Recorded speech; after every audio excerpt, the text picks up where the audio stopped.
My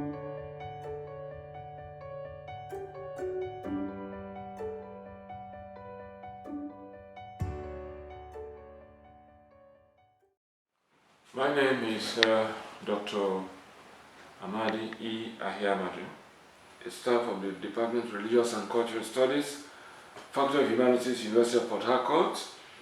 I am an Associate Professor of Biblical Studies and Biblical Hebrew. This time we want to take the course titled Religious Basis for Socio-Political Institutions.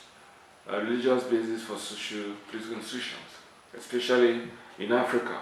We can define religion to mean people's way of worshiping God based on their concept of God, based on their symbols, the symbols they use to represent God, and based on their experience, personal experiences with God. Politics we can define as the art of ruling over others, the art of resource distribution, resource sharing in a complex society. So religious basis for socio-political institutions, we are looking at how socio-political structures are built based on religious professions. So if you go to a Christian society, you are likely to see a Christian kind of government that believes in the rights of others, that believes in the honor of God and His word, and so on and so forth. Socio-political institutions can include legislature, can also include the executive arm of government, can also include the judiciary. It can include anti-corrupt agencies like ICPC, like EFCC, anti-crime agencies like Nigerian police, anti-redentist agencies like the Nigerian Army, Nigerian Navy, Nigerian Air Force. It could also include social institutions like the universities, where people are trained, and it could also include the churches, where characters and lives are molded. So these are all coming under socio-political institutions.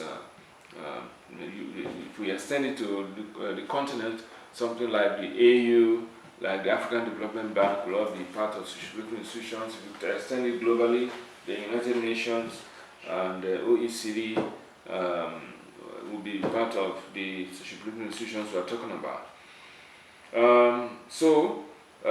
The question to ask is, religion and politics, can they actually go together?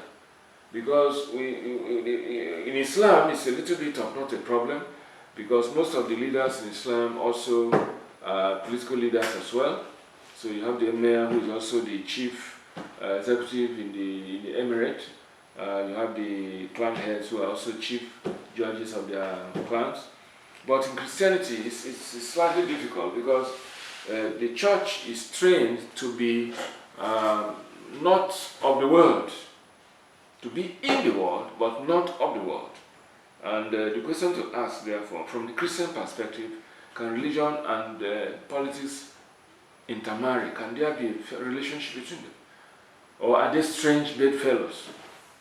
So that's what we'll be dealing with a little bit before we look at some impact of religion on socio-political institutions. So, religion and politics. Now, religion believes in God as the creator of all things, and as the one who made all human beings and made all the resources, and who God must be worshipped, God must be adored, God must be respected or honored. Politics, on the other hand, looks at the society itself as an entity that has things that need to be put together by men, resources that need to be shared by men, decisions that need to be made by men, using cultural and ethical standards. Now, if these standards, cultural and ethical standards, are taken to their logical conclusions, you find that most of the ethical and moral standards have to be religious. They have to be based on an understanding of who God is and His character. A God of righteousness who has no iniquity in Him, and who is just and who is upright, and who rewards everyone according to as his way shall be. So if that is taken as being the basis of politics, politics of morality, politics based on good ethics, then politics and religions are not strange bedfellows.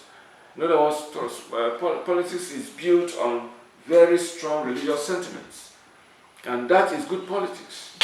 But if we bring in of course, let me just say that that's the kind of politics Thomas Hobbes will prescribe. That's the kind of politics that John Locke will prescribe. That's the kind of politics that Rousseau, John Jacques Rousseau will prescribe. These are middle-aged medieval writers on order and social contracts, how governments can run in countries. All right, but if we bring it back to the writings of Niccolo Machiavelli, you find that morality is not part of politics. Machiavelli argues that you cannot bring morality into politics because to be truly political, you need power and authority, and to be able to rule and control properly. And that if you bring morality to it, then it means you cannot hold power for too long because the power can be taken from you. But to be powerful, you then means that you must be lion-like, and the lion does not respect the rights of any other beast in the field. So Machiavelli insists that the end will justify the means. So what you are going for? If you are out to build a country, you are out to build a country, and you must remove morality from it. So what do you want to achieve? You want to build borders around Nigeria. For instance, you want to build borders around Nigeria. So to build borders around Nigeria, you need to mobilize resources for this building and be prepared to build those resources against all odds. In other words, there might be religious people that say, no, you can't cut us off from our neighbors. And you tell them, no, in the interest of Nigeria, we must build these borders. And so even if it means killing them, you can kill as anyone who opposes the project. Because in so doing, you are creating room for good politics in the land. And so Machiavelli will justify ethnic cleansing, will justify pogroms, will justify mass killings, like what happened in Soweto in the 60s when the South African apartheid government introduced the Afrikaner language. And the Africans say, no, we can't speak like that. And they say, no, that's our official language now. You have to speak like that if you must belong here. And when the children protested, they simply went there and wiped them all out. And it became a huge public outcry because they were probably following the Machiavellian principle of the end justifies the means. So in that case, you find that religion and politics are not strange bedfellows. You can't mix both of them. If what you want to achieve politically overrides the people for whom that achievement is to be made, if the project is more important than the people, then politics and religion cannot be bedfellows. You must divorce politics from religion to be able to achieve those goals. But if probably the people's interest is what matters most in that politics, then morality must come in, ethics must come in, which means then that politics and religion must come together at that point. Okay, now so let's take examples of the Nigerian situation. The Nigerian situation. In Nigeria, we have the civil public and the primordial public. So you have the civil public and the Nigerian and the primordial public. The civil public is the public controlled by the government, by the state, by the police, by the army, by the navy, and all that and all that. That is the Nigerian civil public. But you also have the ethnic groups, the religious groups, the various primordial groups who also are in the public space. And so in Nigeria, you have people who, once they move from the primordial sector to the civil sector, they look at it differently. So when they are in their town union as president or as whoever, they find that they will do things ethically and morally sound, making sure that their name is not spoiled. But the moment they cross over to the public sector, to the civil public, they begin to look for a way of stealing the funds there, of diverting the resources there to their own sectional use so that it can benefit their people. And then when they do that, they go back home and their people give them chieftaincy titles to encourage them to do more of that. In other words, there's such a division between the civil public and the primordial public in the Nigerian political setup. So in that case, you find that politics and morality are not bedfellows in Nigeria as a result of ethnicity and religion. So when it comes to the civil public, then politics is played, the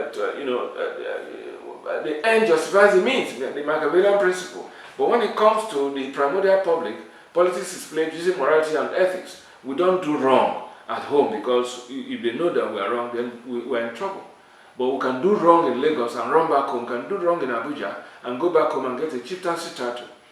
Now, so the religious basis for socio-political institutions in Nigeria is very, very fragile, and it's not dependable for building a strong, virile, and dynamic nation, as usually claimed by our phobias, our leaders. What we see in Nigeria is a situation where politics and religion come together, only when it comes to our private, primordial politics.